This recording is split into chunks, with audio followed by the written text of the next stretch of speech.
Buenos días, Casa de Luz. Ajá, estos sí están despiertos, ¿no?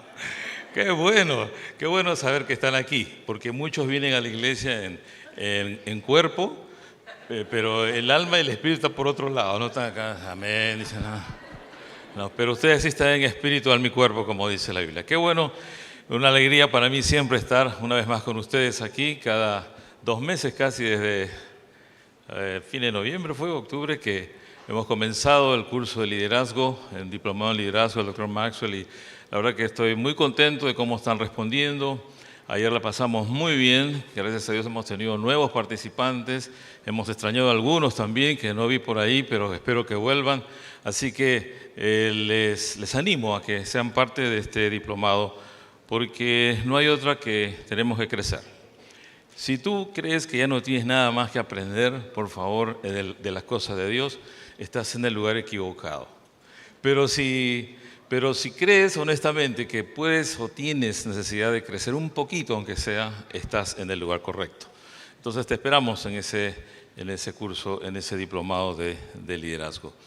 El pastor Juan, como siempre, se aprovecha de mi nobleza y cada que vengo para lo de liderazgo me pide que comparta con ustedes el domingo. Y me pidió que continuara con la serie que están viendo del libro de Juan, y entiendo que han terminado o están en el capítulo 3 del Evangelio según San Juan, el diálogo entre Jesús y Nicodemo y ese verso del alma de la Biblia, ¿no? Porque de tal manera amó Dios al mundo, Juan 3:16. Y después de ese diálogo continuamos con el verso 22 del libro de Juan, el capítulo 3, y dice el autor lo siguiente. Después de esto, o sea, después del diálogo entre Nicodemo y Jesús, dice: Jesús fue con sus discípulos a la tierra de Judea y estuvo allí con ellos y bautizaba. Y también Juan bautizaba, Juan el Bautista, bautizaba en Enón junto a Salim, porque allí había muchas aguas y la gente acudía y era bautizada, porque Juan aún no había sido encarcelado. Verso 25, hubo entonces una discusión, cuando no, donde hay gente a discusión. No dice que acá nadie discute, pero en la Biblia discutían. Esto dice, hubo entonces una discusión entre los discípulos de Juan y los judíos acerca de la purificación. Y fueron entonces a donde estaba Juan y le dijeron: Rabí, resulta que el que estaba contigo al otro lado del Jordán y de quien tú diste testimonio, ahora bautiza y todos acuden a él. Nos están quitando los clientes. Y Juan le respondió: nadie puede recibir nada si no les dado del cielo, y ustedes son testigos de que yo dije: yo no soy el Cristo, sino que he sido enviado delante de él, y el que tiene la esposa es el esposo, pero el amigo del esposo está a su lado y lo oye, se alegra, etc. Y le da una explicación interesante. Ahora, volvamos al verso 22. Dice: después de esto, Jesús fue con sus discípulos a la tierra de Judea y estuvo con ellos y bautizaba. Ahora, en el mismo libro de Juan, el capítulo 4, verso 1 y 2, aclara y dice: por si acaso Jesús no era el que bautizaba, sino eran sus discípulos los que bautizaban, y él los acompañaba, obviamente está ahí como autoridad, pero dice la Biblia que sus discípulos bautizaban. Y también a la vez, en otro lado, Juan el Bautista bautizaba en Enón junto a Salim, porque ahí habían muchas aguas y la gente acudía a que sea bautizada. Ahora, hace como un par de meses me tocó hablarles del capítulo 1 de Juan, y justamente hablé de Juan el Bautista. ¿Y por qué Juan? Por si acaso, el Bautista no era su apellido, Juan era su nombre, y su chapa, su alias era el Bautista. ¿Por qué? Porque bautizaba. Y qué bonito testimonio de los Fernández hoy, que dijeron que le impresionó que aquí bautizaban no bebés, sino gente ya grandecita, ¿no? Y es lo que hacía Juan, los bautizaba. Y dice que él bautizaba allí en Enón junto a Salim porque había muchas aguas. ¿Y por qué necesitaba muchas aguas? Porque el ministerio del bautizo era por inmersión. O sea, tenía que hundir a la gente en el agua. Eso es lo que quiere decir inmersión. Porque la palabra bautizar viene del griego baptizo. Baptizo. A ver, repitan, baptizo. Ya saben griego, ya. Muy bien. La palabra baptizo quiere decir sumergir bajo el agua. Cuando querían definir a una embarcación, un barco que se hundía, decían se baptizó. O sea, se hundió bajo el agua. Cuando querían teñir una prenda de otro color, ponían el tinte en el agua y luego agarraban la prenda y la baptizaban. Tenían que sumergirla. Entonces, cuando Juan el Bautista estaba bautizando. ¿Qué hacía con la gente? Los metía dentro del agua y los sacaba. ¿Cuántos aquí se han bautizado en agua? Ok, bajen la mano. Y los que no, ¿qué están esperando? Ahora, yo era uno de esos que esperaba. Y esperaba. Y seguía esperando. Porque yo era hijo del pastor. Pero yo era muy espiritual, tenía que orar mucho para que yo me confirme que debía bautizarme. Pero la verdad es que yo tenía un trauma porque de chiquillo me empujaron a una piscina, no sabía nadar y casi me ahogo. Entonces cuando me hablaban de bautizar por inmersión, no, voy a orar. Eventualmente lo hice, en el nombre del Señor tomé aire y adentro. ¡Fua! Mi papá me bautizó. ¿No? ¡Fua! Yo sé que mi papá me iba a sacar. Y como pastor me ha tocado y me toca bautizar muchas veces. No sé si era la experiencia de Juan también, pero a veces recibimos una de estas ovejas obedientes que se quieren bautizar, pero que han pasado por un trauma de estos de ahogo. Y cuando uno los agarra para bautizar, uno los siente así como esto. ¡Tiesos! Y le digo, relájate hermano, Dios te ama. Sí, pastor. Respira, tranquilo, respira. Sí, pastor. Y uno, a la una en el nombre del Padre, uno se dice, tiene que meterlo, porque si no, no entra. Y se agarran de un deseo y uno tiene que levantarlo rápido. Y luego viene el gozo, la alegría. ¿Ves? No te moriste, Leo, estás bien, tranquilo. Y encima has obedecido a la palabra. Qué lindo, amén, y salen gozosos, la hice, ¿no? Y la iglesia cree que es muy espiritual, pero está traumado y ya se está destraumando, ¿no? Pero bueno, Juan el Bautista, no sé a cuánto esto les tocó, pero tenía que bautizar por inmersión. Y hay algo interesante, dice, porque Juan aún no había sido encarcelado. Los que conocen la historia, más adelante Juan el Bautista es encarcelado y luego es decapitado por un capricho de una mujer que hizo un trato con el rey del momento. Pero en fin, es otra historia que Juan lo pone ahí solo por si acaso para que se enteren en la cronología cuando sucede esto. Entonces hubo una discusión. ¿Cuántos aquí alguna vez han discutido con alguien? No, en Perú discutimos a cada rato, pero acá yo sé que nadie discute.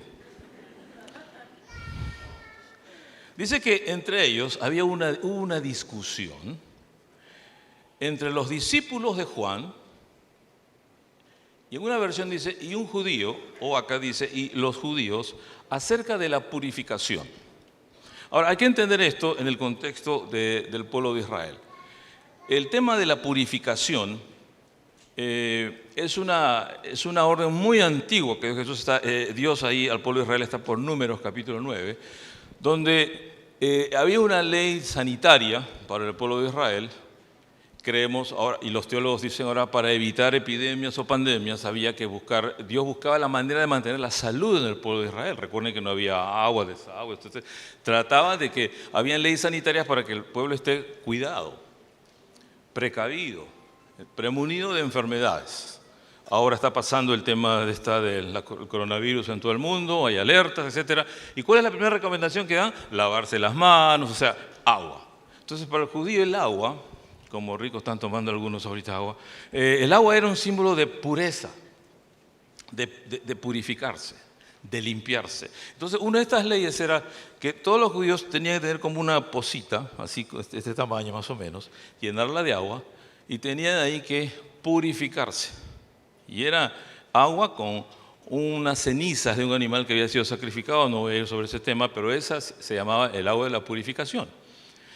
Y resulta que si tú tenías un familiar enfermo y por cualquier razón de enfermedad moría, y tú estabas ahí con él o los familiares en la misma habitación, esta ley sanitaria decía que todos ahí eran declarados impuros y tenían que, al tercer día, pasar por el agua de purificación, porque eran considerados impuros. Y recién al séptimo día se declaraban puros y podían entrar en contacto con la gente.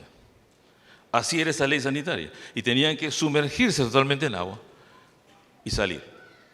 Igual con las mujeres, su ciclo menstrual, cuando terminaban, tenían que pasar 3 días, de 3 a 5, sumergirse en agua y salir, y eran puras. O sea, era una manera sanitaria como Dios se preocupaba por la salud del pueblo de Israel. Claro, en ese entonces no sabían de virus ni bacterias, simplemente había que respetar lo que Dios ordenaba y se bautizaba. Entonces, muy probablemente, no lo dice aquí el Evangelio de Juan, pero probablemente esta discusión entre los discípulos de Juan el Bautista y los judíos, yo me imagino, ¿no? Que por qué ustedes bautizan así, dicen que para perdón de pecados o para arrepentimiento, cuando la purificación es por otras razones. Y solo estaban discutiendo ese tema, muy teólogos ellos, ¿no? Es para purificarse, es para limpiarse, es sanitaria la ley. Ustedes dicen que es para arrepentimiento, no puede ser. Estaban discutiendo sobre eso, probablemente. Ese es el contexto. Entonces, no tuvieron mejor idea que ir a buscarlo a Juan, el dueño de la pelota, Juan el Bautista. Y le dijeron, Rabí, resulta que el que estaba contigo al otro lado del Jordán, o sea Jesús, de quien tú diste testimonio, o sea Jesús, bautiza, él también. Y todos acuden a él. O sea, cada vez bautizamos menos nosotros y más bautizan allá. ¿Qué tal raza? Es una expresión peruana. Y Juan le respondió, nadie puede recibir nada si no les es dado del cielo. Ahora, ustedes mismos, dice, son testigos de que yo dije, yo no soy el Cristo, sino que he sido enviado delante de él. Y él había dicho esto, y Mateo lo registra, el evangelista Mateo en el capítulo 3, verso 11, dice que Juan el Bautista dijo, yo a la verdad os bautizo con agua para arrepentimiento, pero el que viene detrás de mí, Jesús, es mucho más poderoso que yo, a quien no soy digno de quitarle las sandalias, y él os bautizará con Espíritu Santo y fuego. Jesús. Yo les he dicho eso ya. ¿Por qué vienen a preguntarme eso? Les dice. Ahora, para que entiendan, dice Juan el Bautista, yo no soy el Cristo, sino que he sido enviado delante de él para anunciar, decir que ya viene, y eso hacía él, ya viene el Mesías. Enderezad camino, arrepiéntanse, vengan y bautícense para arrepentimiento, decía él. Entonces, para que entiendan, les dice, mira, el que tiene la esposa, obviamente dices el esposo, pero el amigo del esposo, que está a su lado y lo oye, se alegra mucho al oír la voz del esposo. Y está hablando aquí, en otra versión, para que se entienda mejor, dice el novio.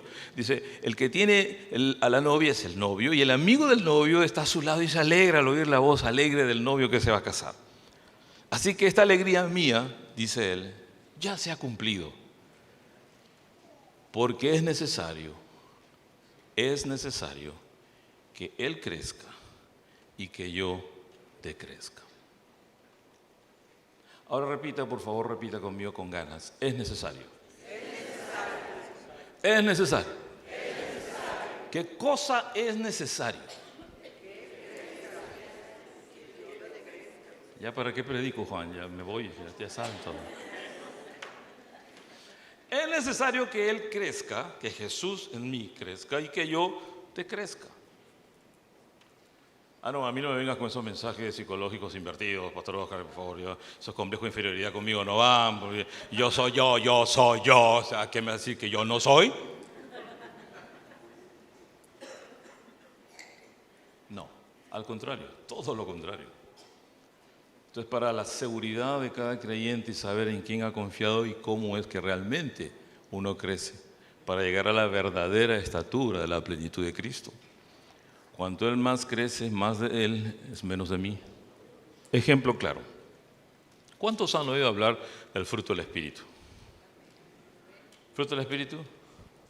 Bueno, a ver, ¿quién sabe el fruto del Espíritu? Recítelo. Amor.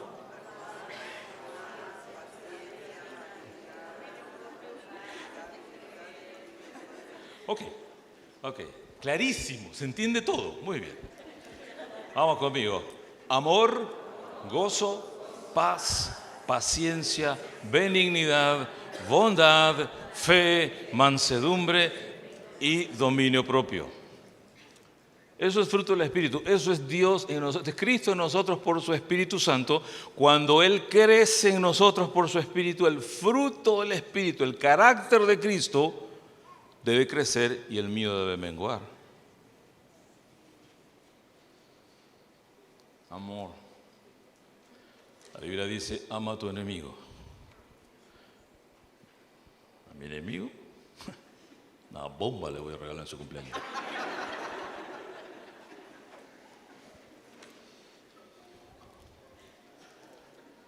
Necesita que Cristo crezca en ti y que tú le crezcas. Gozo, gozo. Santiago 1 dice, cuando te halléis en diversas pruebas, plural, regocíjate. Que cuando yo esté en varias pruebas me tengo que alegrar. ¿De qué planeta vienes? Bueno, la Biblia dice eso, porque ese gozo no es humano, es un gozo que viene del Espíritu. Entiéndelo, entiéndelo. Es un gozo que viene del Espíritu, que va más allá de la natural preocupación humana, natural preocupación de un padre ante un hijo enfermo. Es decir, es natural que uno se preocupe y todo, pero hay un gozo del Espíritu que está sobre todo eso. Él necesita crecer, yo necesito menguar. Y así tenemos amor, gozo, paz, paciencia. ¿Cuántos aquí tienen la santa paciencia?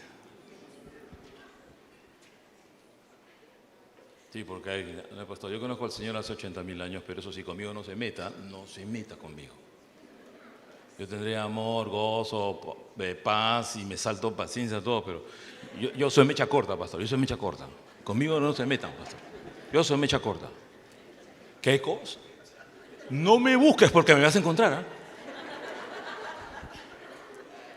Cualquier parecido con la realidad es a propósito lo que estoy diciendo. Pero existen cristianos mecha corta. Oye, no se puede. ¡Bum! Reventó. Explosión total. Y a eso le dicen que es que yo tengo carácter. Lo que tienes es mal genio. Pero el carácter de Cristo no está en ti. Necesita Cristo crecer en ti y tú tienes que decrecer. Repite, es necesario. Ya ves a qué me refería. ¿A qué se refiere la palabra? Es necesario que Cristo crezca y yo decrezca, dijo Juan. Y esa enseñanza para nosotros es hoy también. Pero también existe, pastor, yo no soy mecha corta, yo soy mecha larga. Que me digan lo que quieran, que me hagan lo que quieran, yo, paz, tranquilo. Conmigo no es, pastor, yo soy. Y la pregunta es, ¿y cuando la mecha larga se te acaba, qué pasa? Peor que el mecha corta, pastor.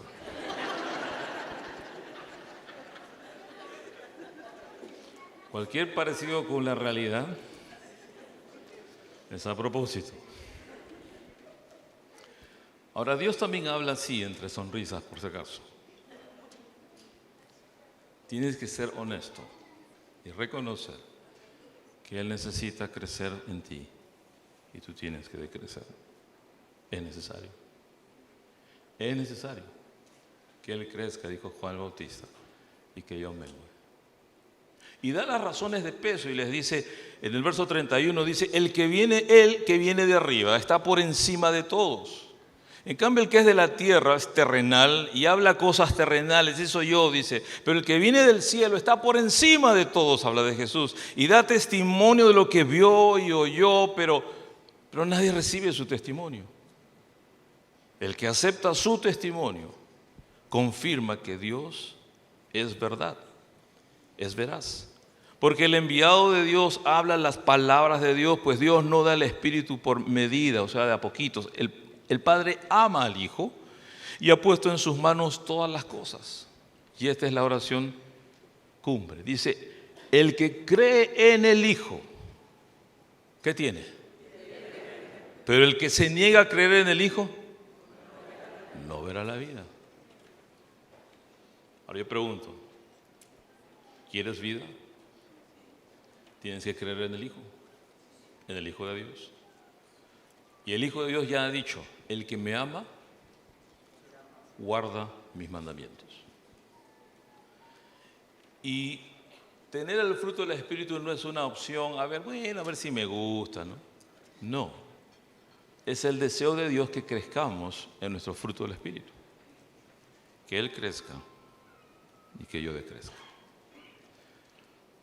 Yo no sé cuántos aquí son hinchas, como decía el pastor Fabián, ¿no? de los Kansas City o de los 49ers, pero si tu equipo preferido va perdiendo, ahí quiero ver tu paciencia. Ahí quiero ver tu dominio propio, porque el último de las características del fruto del Espíritu es dominio propio, y a veces sale más bien un demonio propio.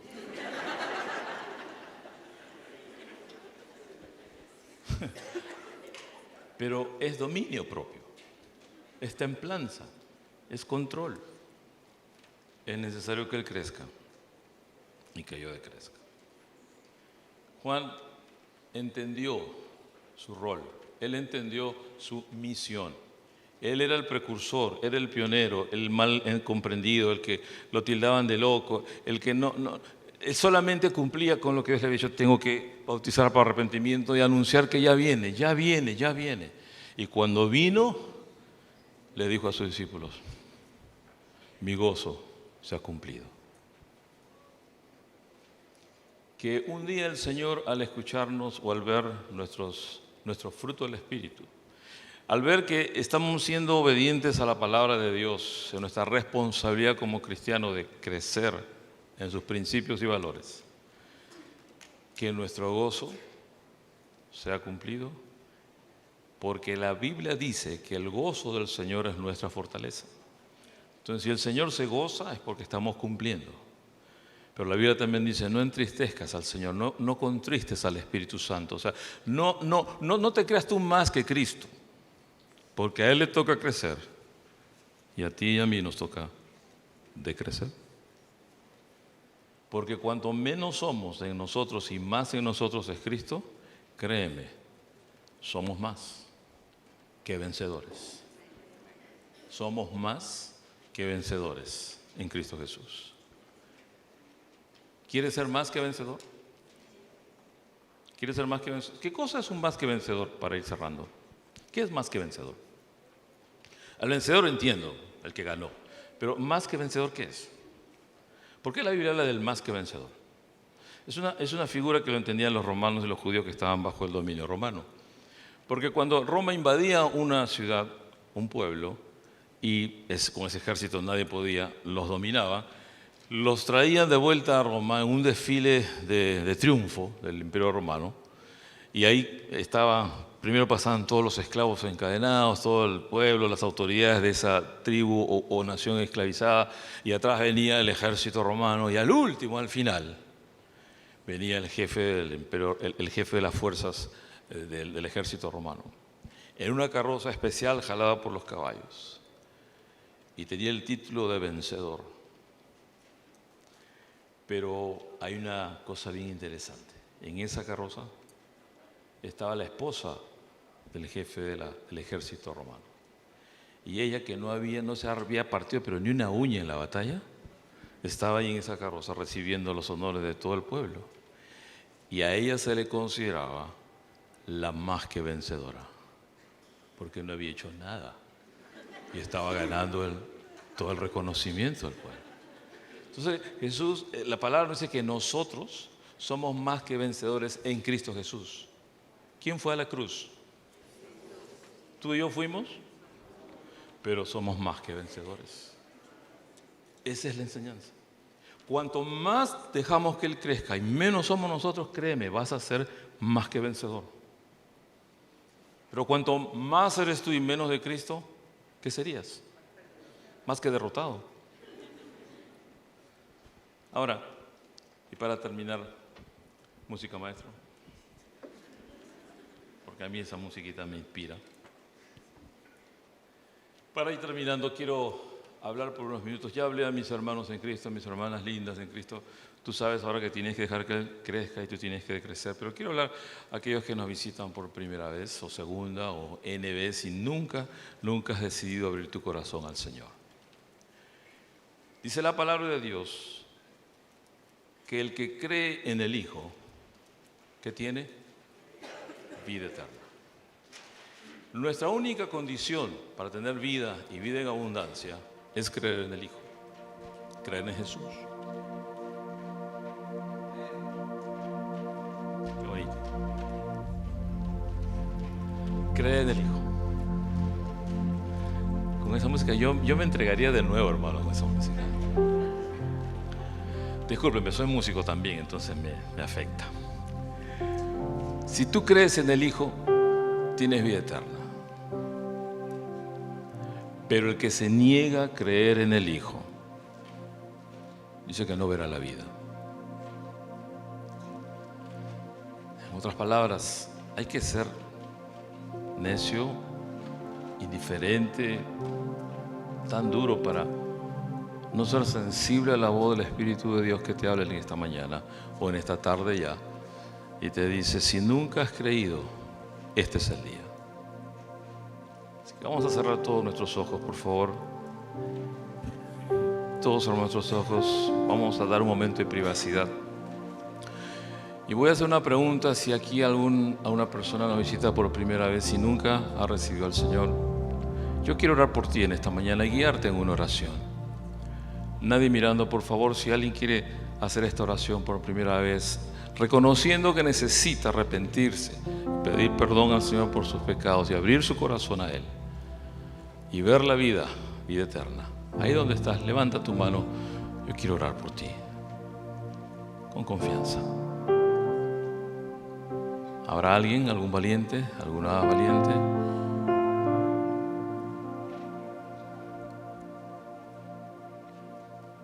¿Quieres abrir tu corazón al Señor en esta tarde? Levanta tu mano, quiero orar por ti. Dios te bendiga, Dios te bendiga. ¿Habrá alguien más? Sé valiente, no dudes, Él te ama. Dios te bendiga. Allá atrás, Dios te bendiga. Dios te bendiga, este costado también al lado. Bajen sus manos, por favor. Vamos todos a repetir esta oración que voy a hacer. Todos repitan fuerte, por favor, para ayudar a nuestros amigos que han levantado su mano. Vamos a apoyarles en esta oración. Di conmigo: Padre nuestro que estás en los cielos, en esta tarde yo te abro mi corazón y te invito a que entres en él. Perdóname todos mis pecados. Y ayúdame, Señor, a vivir por ti, a vivir para ti todos los días de mi vida. Te lo pido humildemente, en el nombre de Jesús. Amén y amén. Así de sencillo. Eso es todo, pastor, lo que tengo que hacer. Sí, pues, porque somos más que vencedores. Él ya lo hizo todo en la cruz. Es por fe creer en Él. Un aplauso por nuestros nuevos amigos que recibió el Señor esta mañana, esta tarde.